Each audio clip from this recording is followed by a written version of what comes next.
దేవుడు ఒక వ్యక్తిని లేదా సంఘాన్ని నా ప్రియురాల అని పిలవాలంటే ఆ వ్యక్తి లేదా సంఘం కలిగి ఉండాల్సిన రెండవ లక్షణం ఏంటి?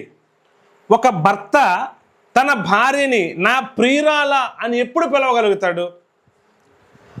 ఆ భార్య ఆ భర్తకి సంతోషాన్ని, ఆనందాన్ని, ఆదరణని, మేలును కలుగజేస్తే ఆ భర్తకు ఉపయోగపడే స్థితిలో ఉంటే ఆ భార్యని ఆ భర్త నా ప్రియురాల అని పిలవగలుగుతాడు.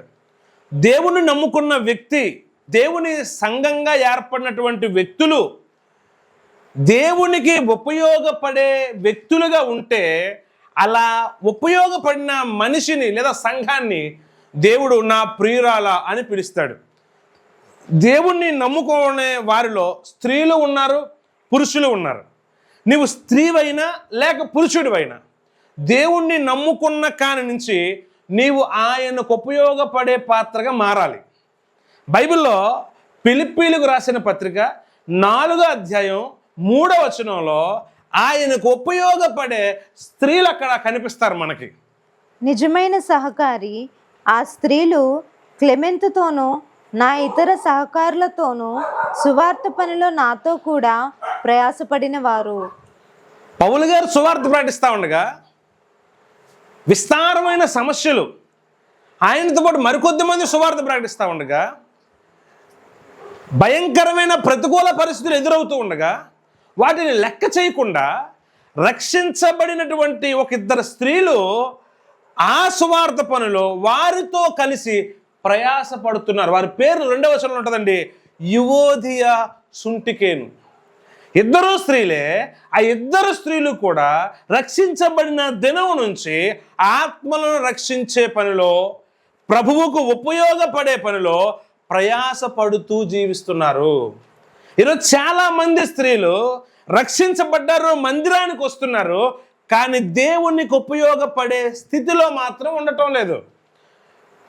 ఆత్మలను రక్షించే బాధ్యత, భారం నువ్వు కలిగి లేకపోతే నిన్ను నా ప్రియురాల అని దేవుడు సంబోధించడు. పురుషులు కూడా ఏదో మందిరానికి రావటం, వెళ్ళిపోవటం, మిగిలిన రోజులన్నీ కుటుంబ వ్యవహారాలని నెత్తి మీద వేసుకొని ఆ కుటుంబం కోసమే కష్టపడటంతో ఒక దినాన్ని నువ్వు ముగించేస్తే నిన్ను ఆయన తన ప్రియురాల అని పిలవడం. బైబిల్లో ఒక పురుషుడు మనకు కనిపిస్తాడు. కొలస్సీలకు రాసిన పత్రిక 4వ అధ్యాయం 12-13 వచనాలు. మీలో ఒకడును క్రీస్తు యేసు దాసుడనైన ఎపెఫ్రా మీకు వందనములు చెప్పుచున్నాడు. మీరు సంపూర్ణులను, ప్రతి విషయంలో దేవుని చిత్తమును గూర్చి సంపూర్ణ ఆత్మ నిశ్చయత గలవారునై నిలకడగా ఉండవలని ఇతడెల్లప్పుడూ మీ కొరకు తన ప్రార్థనలో పోరాడుచున్నాడు. ఇతడు మీ కొరకును, లవోదికయ వారి కొరకును, హియరాఫొలి వారి కొరకును బహు ప్రయాసపడుచున్నాడని ఇతనిని గూర్చి సాక్ష్యం ఇచ్చుచున్నాను. లోకంలో నుంచి సంఘంలోకి వచ్చినటువంటి సభ్యులు మరలా లోకంలోనికి వెళ్ళిపోకుండా ఉండాలని, మరలా సాతాను వారిని దొంగిలించుకోకుండా ఉండాలని, వారందరూ పొందిన రక్షణను కోల్పోకుండా ఉండాలని, వారి ఆత్మీయ స్థితి తగ్గిపోకుండా రోజు రోజుకి వృద్ధిలోకి రావాలని, వారందరి క్షేమం కోసం ఎపెఫ్రా అన్న ఆయన ప్రయాసపడుతున్నాడు.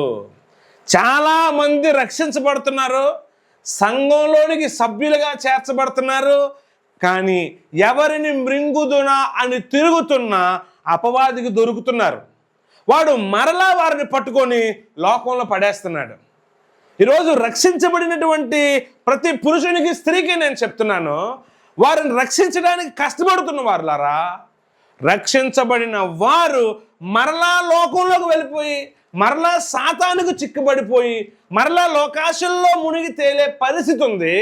మరలా వారందరి యొక్క ఆత్మీయ స్థితి కోసం మనం ప్రార్థించాలి. అలా రక్షించబడిన ఒక వ్యక్తి లోకంలో కలిసిపోతే, ఆ వ్యక్తి అలా లోకంలో కలిసిపోకుండా ఉండటానికి నువ్వు ఏ ప్రయాస పడకపోతే నీవు దేవునికి ఉపయోగపడే మనిషివి కాదు. నేను సువార్త చెప్పాను, వారిని మందిరానికి తీసుకొచ్చాను, నా పని అయిపోయిందంటే అవ్వదు. అలా రక్షించబడినటువంటి వారు మరలా లోకం వైపు కానీ, దుర్బోధల వైపు కానీ, తిరగకుండా ఉండు నిమిత్తం నీవు వారి కొరకు ప్రయాసపడాలి. వారి ఇంటికి వెళ్ళి విజిట్ చేసి మాట్లాడతావా? లేదు, నీకు అంత టైం లేదు అని అనుకుంటే నీకున్న సమయంలో నీకు కుదిరినటువంటి పరిస్థితిలో నీవు వారి యొక్క రక్షణ కొరకు, వారి ఆత్మీయ స్థితి కోసం భారంగా ప్రేయర్ చేయాలి. వారు మరలా కిందకి పడిపోకుండా ఉండేలా చేయాలి. సంఘం కోసం అంత భారంతో కానీ నువ్వు ప్రేయర్ చేయగలిగితే, రక్షించబడినవాడు మరలా దిగిపోకుండా ఉండాలి, రక్షించబడినవాడు మరలా కింద పడిపోకుండా ఉండాలని కానీ నీవు ప్రయాసపడితే నీవు ప్రభువుకి పనికొచ్చే వ్యక్తివి, ప్రభువుకి ఉపయోగపడే మనిషివి. బైబిల్ ఇలా సెలవిస్తుందండి, రక్షించబడిన వారు మరలా ఏదో ఒకసారి పడిపోయే పరిస్థితి ఉంది. అయితే నువ్వేం చేయాలో తెలుసా? వారిని మంచి దారిలోకి తీసుకొచ్చే ప్రయత్నం చేయాలి. గలతీయులకు రాసిన పత్రిక 6వ అధ్యాయం 1వ వచనంలో రాయబడుతున్న మాట అండి ఇది. సహోదరులారా, ఒకడు ఏ తప్పిదములోనైనను చిక్కుకొనిన ఎడల ఆత్మ సంబంధులైన మీలో ప్రతి వాడు తానును శోధింపబడునేమో అని తన విషయమై చూచుకొనుచు సాత్వికమైన మనసుతో అట్టివారిని మంచి దారికి తీసుకొని రావలెను. రక్షించబడిన మనిషి మరలా తప్పిదంలో పడిపోకుండా ఏమీ ఉండలేడండి. ఏదో సందర్భంలో పడిపోతాడట. అలా పడిపోతే మిగిలిన వారు ఆ మనిషిని సాత్వికంతో మంచి దారిలో తీసుకురావాలి. చాలా మందికి భారం ఉండదండి. ఒకవేళ మనిషి లోకంలో కలిసిపోతే పోవన్నాడు, అది పోవడం మంచిదని సంఘానికి అది చాలా తేలిగ్గా మాట్లాడతారండి. ఆ మనిషి రక్షించబడిన స్థితిలోకి వచ్చాడంటే అర్థం ఏంటో తెలుసా? ప్రభు యొక్క శరీరంలో అవయవంగా మార్చబడ్డాడు. ఇప్పుడు ఆ అవయవం శరీరాన్ని విడిచి వెళ్ళిపోతే ఆ శరీరానికి శిరస్సుగా ఉన్న వారికి బాధ, అంటే యేసయ్యకి వేదన. ఇప్పుడు అలా శరీరాన్ని విడిచి వెళ్ళిన ఆ అవయవాన్ని నువ్వు మరలా పట్టుకొని ఆ శరీరానికి కానీ నువ్వు కలపగలిగితే నీవు ఆయనకు ఉపయోగపడిన మనిషివి. అప్పుడు నిన్ను ఆయన నా ప్రియురాల అని పిలుస్తాడు. ఆయనకు ఉపయోగపడే స్థితిలో ఒక మనిషి లేదా సంఘం ఉండాలన్నది ఆయన ఆశ. అలా ఉన్నవారిని మాత్రమే ఆయన నా ప్రియురాల అని పిలుస్తాడు. నువ్వు దేవునికి ఉపయోగపడే వ్యక్తిగా ఉన్నావా? లేదా ప్రభు నాకు ఉపయోగపడాలని మాత్రమే నమ్ముకున్నావా? నీ వల్ల ఆయనకే ఉపయోగం లేకపోతే నువ్వెందుకు? ఆయన నమ్ముకొని ఉపయోగం లేదు. నీకు దేవుని వల్ల ఉపయోగం కలగాలి అని ఆశించడం తప్పు అని నేను అన్నాను. కానీ నువ్వు దేవునికి ఉపయోగపడితే నీకు ఆయన వల్ల అనేక ఉపయోగాలు ఉంటాయి. దేవునికి స్తోత్రం కలుగును గాక. ఆయన వల్ల ఉపయోగాలు పొందుకోవాలి, ఆయన వల్ల మేలు పొందుకోవాలి అని మాత్రమే ఆయన మీద విశ్వాసం ఉంచొద్దు. ఆయనకు ఉపయోగపడే పాత్రగా మారటానికి ఇష్టపడండి. అప్పుడు ఆయన మనల్ని ప్రియురాల అని పిలుస్తాడు. అట్టి భాగ్యం మనందరికీ దేవుడు అనుగ్రహించును గాక.